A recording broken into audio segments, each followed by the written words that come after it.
खालिद भाभी थोड़ा ऐसा बताइए, थोड़ा खालिद भाई ऐसा थोड़ा सा विक्ट्री का निशान बताइए, थोड़ा सा विक्ट्री प्लीज। यस अभी जो है आजमपुरा म्यूनसिपल डिवीज़न से मेरी वाइफ मिसेस अस्मा खातून नॉमिनेशंस फाइल किए हैं, क्योंकि आजमपुरा वार्ड जो है ये लेडीज़ रिज़र्व के लिए है, जहाँ पर मैं पहले कारपोरेटर था।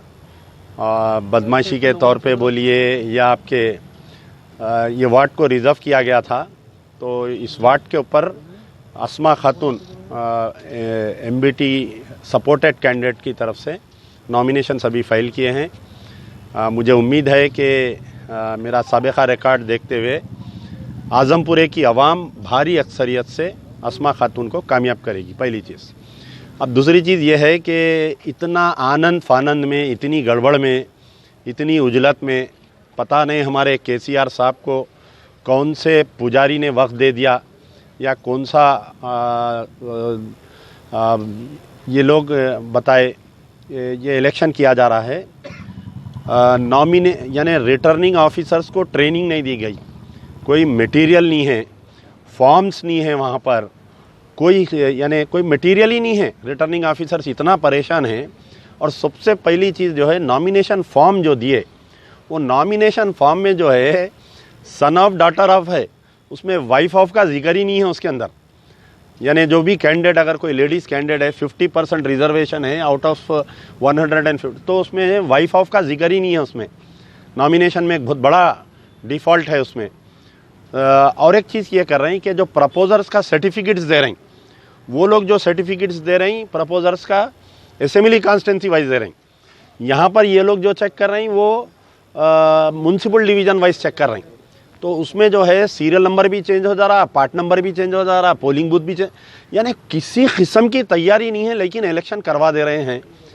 ये हालिया कोविड-19 से लोग परेशान हैं, फिर ऊपर से आपके ये जो हालिया बारिश हुई, more than 5 lakh voters of the old city और न्यू सिटी अभी घरों में नहीं है साहब। कौन आके वोट डालता बताइए? पूरा बाबा नगर खाली पड़ा हुआ है, आपके नसीब नगर, गुलशन इकबाल कॉलोनी, कृष्णा रेड्डी नगर, बालागंज, तालाब कट्टा, भवानी नगर, घरों में लोग अभी अंदर दाखिल नहीं हुए। और हमारे चीफ मिनिस्टर साहब को इलेक्शन करवाने का सुधर गया। यहाँ पर इलेक्शन इज़ नॉट इम्पॉर्टेंट, लोगों की जान वो है, तो इसके बावजूद इलेक्शंस करवाए। और एक साजिश की गई कि ना, आप देखिए कि 2 बॉडीज़ होते हैं इलेक्शन करवाने के लिए, एक होता है इलेक्शन कमीशन ऑफ इंडिया और एक होता है स्टेट इलेक्शन कमीशन, जो लोकल बॉडी से इलेक्शंस कराते हैं।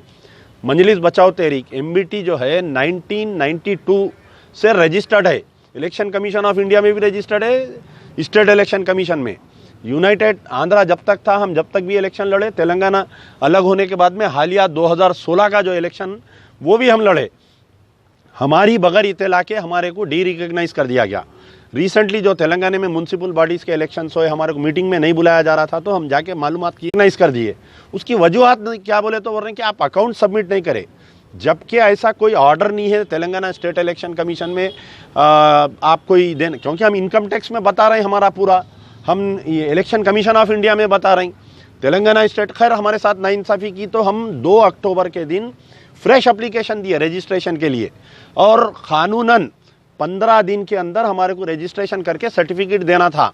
पता नहीं जो इलेक्शन कमिश्नर को क्या दबाव था, समझ में नहीं आया। पहले तो कई दिन तक इलेक्शन कमीशन नहीं था, कोई एप्लीकेशन सबमिट नहीं कर रहे थे, सेक्रेटरी नहीं था वहाँ पर।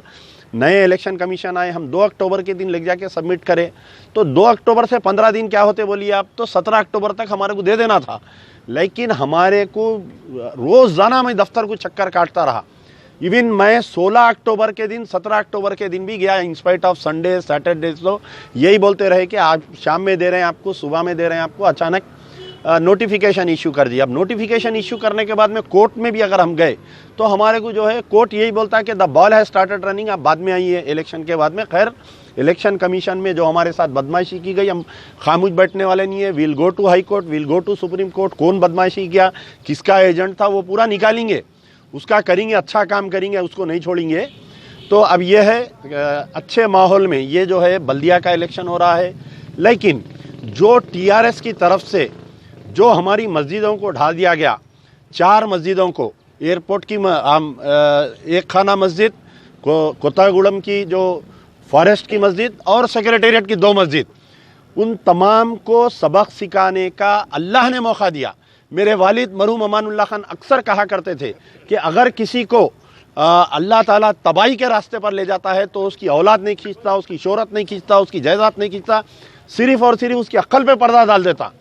तो ये दुब्बाका का बाई इलेक्शन के रिजल्ट से केसीआर साहब हैरान होके, परेशान होके अचानक तरीके से ये जो इलेक्शन का ऐलान करे, मुसलमानों को और ख़ास तौर पर हिंदुओं को, क्योंकि सेक्रेटेरिएट में उनकी एक मंदिर को भी तोड़ा गया, तो इनको सबक सिखाने का एक सही मौका मिला है। मैं समझता हूँ कि अगर कोई मुसलमान टीआरएस को वोट देता है तो उसकी मुसलमानियत ख़तरे में है, उसको तजदीद ईमान करना पड़ेगा।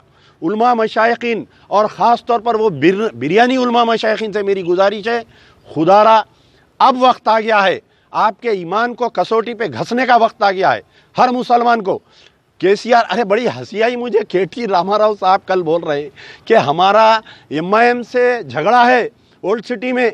ये नूरा कुश्ती हुआ करती थी पहले, आपको मालूम है कि पहले से तय रहता था कौन सा पहलवान जीतेगा, कौन सा पहलवान हारेगा। WWF की एक आज भी कुश्ती होती। तो मैं चैलेंज कर रहा हूँ केटीआर साहब को, आप एक एफिडेविट लिख के दीजिए, एफिडेविट पे लिख के अवाम के सामने दीजिए कि there will be no future alliance with AIMIM बोल के लिख के दीजिए। आप दुब्बाका के रिजल्ट से आप हैबत खा गए। अरे वो बीजेपी की जीत नहीं है, कौन बेवकूफ़ा तुम्हारे को रिपोर्ट डाल रहे हैं वो समझ में नहीं आ रहा। वो कैंडिडेट की शख्सी जीत है, वो ना टीआरएस की हार है ना बीजेपी की जीत है। एक असेंबली कॉन्स्टिट्यूंसी की जीत से आप परेशान होके आप बोल रहे हैं कि मेरा एमआईएम से ताल्लुक़ नहीं है, हम अकेले लड़ेंगे, हम 10 सीट लेंगे। आप 10 नहीं 15 लियो। लास्ट टाइम जब इलेक्शन हुआ तो हैदराबाद के 50 जो कारपोरेटर के सीट्स में 38 सीट्स में टीआरएस सेकंड पोजीशन पे है। आप हिम्मत है लड़ो भाई आप, मगर ये झूठ क्यों बोल रहे हैं अवाम के सामने। आप एक एफिडेविट पे लिखिए, अपने ट्विटर अकाउंट पे ट्वीट करिए कि आई अश्योर यू, 100 रुपए के बॉन्ड पेपर पे लिखो आप, केटीआर साहब 100 रुपए के बॉन्ड पेपर पे लिख के दियो, in future there will be no alliance with MIM. अगर मैं एमआईएम से अलायंस कराता हूं मैं केसीआर की औलाद नहीं बोल के दियो। आप लिखो, आप जब अवाम आपकी बात को ये भरोसा करेंगी।